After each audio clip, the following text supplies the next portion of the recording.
ہرقل شاہ روم نے ابو سفیان سے کہا، میں نے تم سے پوچھا تھا کہ اس رسول کے ماننے والے بڑھ رہے ہیں یا گھٹ رہے ہیں؟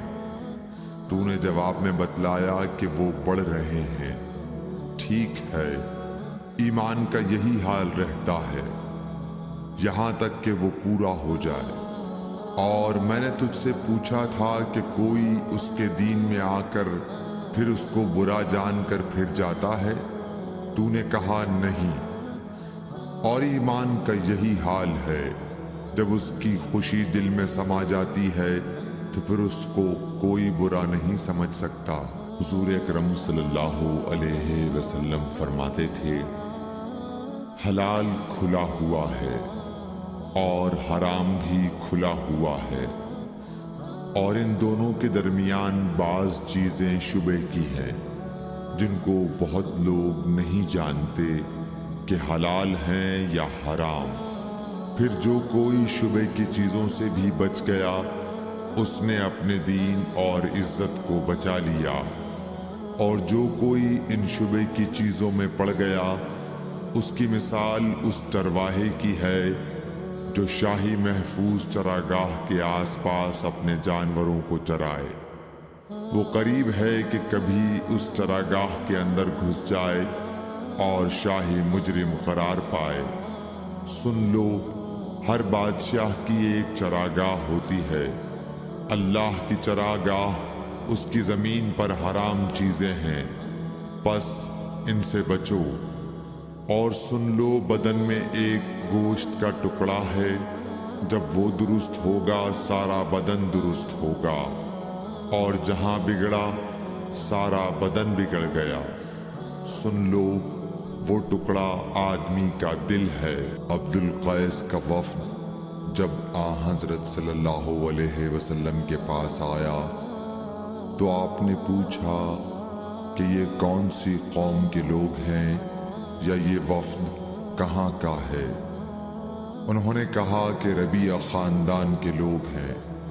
آپ صلی اللہ علیہ وسلم نے فرمایا، مرحبا اس قوم کو یا اس وفد کو، نہ ذلیل ہونے والے نہ شرمندہ ہونے والے، یعنی ان کا آنا بہت خوب ہے۔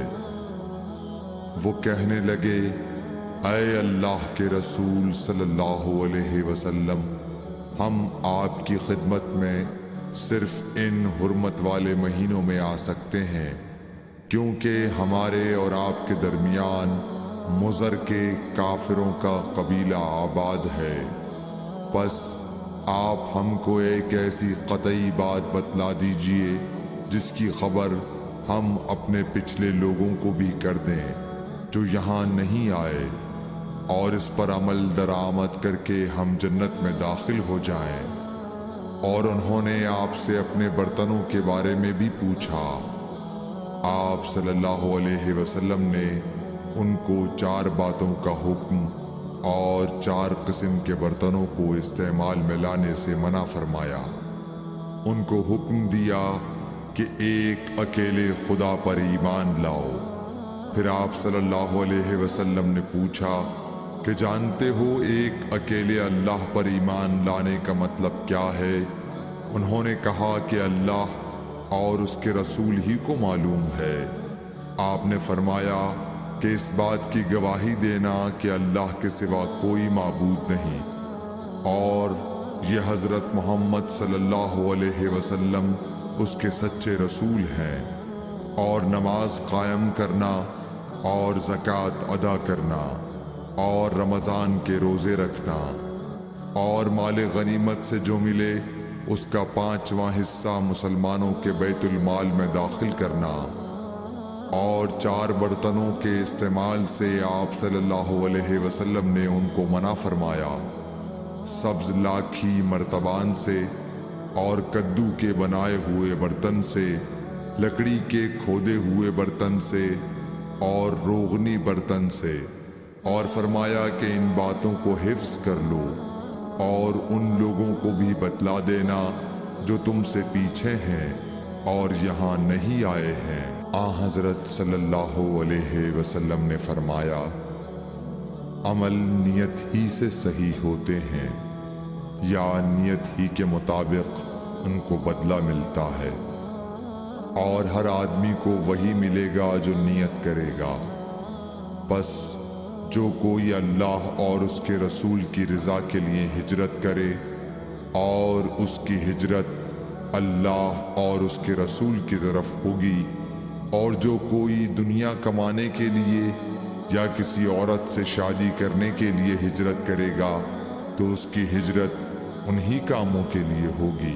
حضرت صلی اللہ علیہ وسلم نے فرمایا، جب آدمی ثواب کی نیت سے اپنے اہل و عیال پر خرچ کرے بس وہ بھی اس کے لیے صدقہ ہے۔ حضرت صلی اللہ علیہ وسلم نے فرمایا، بے شک تو جو کچھ خرچ کرے اور اس سے تیری نیت اللہ کی رضا حاصل کرنی ہو تو تجھ کو اس کا ثواب ملے گا، یہاں تک کہ اس پر بھی جو تو اپنی بیوی کے منہ میں ڈالے۔ جریر بن عبداللہ رضی اللہ تعالی عنہ نے کہا کہ حضرت صلی اللہ علیہ وسلم سے میں نے نماز قائم کرنے اور زکوٰۃ ادا کرنے اور ہر مسلمان کی خیر خواہی کرنے پر بیعت کی۔ جس دن مغیرہ بن شعبہ حاکم کوفہ کا انتقال ہوا تو جریر بن عبداللہ رضی اللہ تعالی عنہ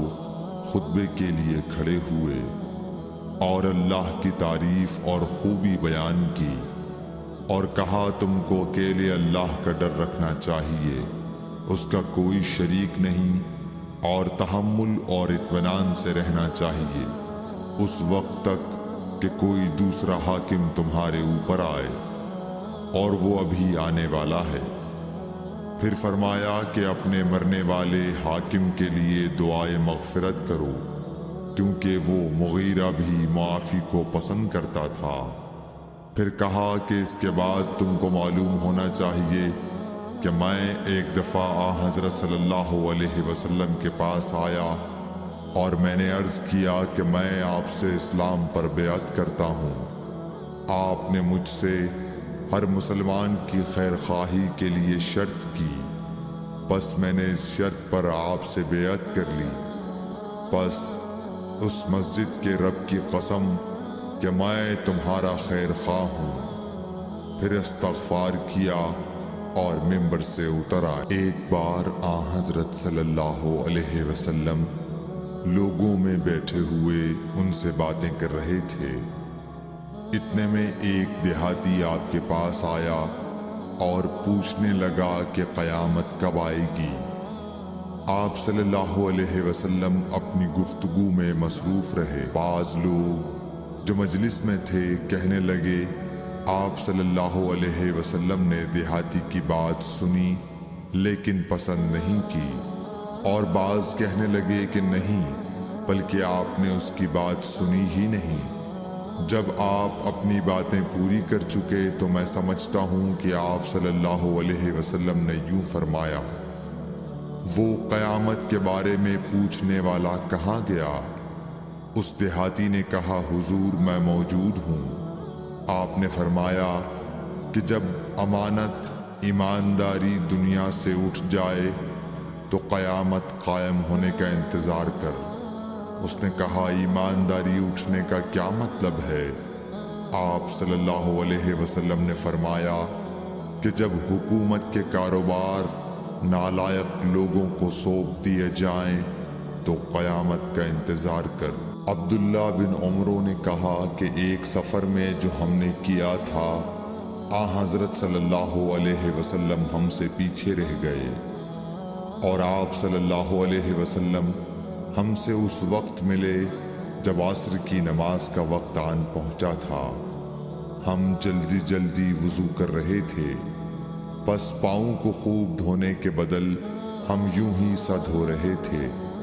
یہ حال دیکھ کر آپ صلی اللہ علیہ وسلم نے بلند آواز سے پکارا، دیکھو ایڑیوں کی خرابی دوزخ سے ہونے والی ہے۔ 2 یا 3 بار آپ صلی اللہ علیہ وسلم نے یوں ہی بلند آواز سے فرمایا۔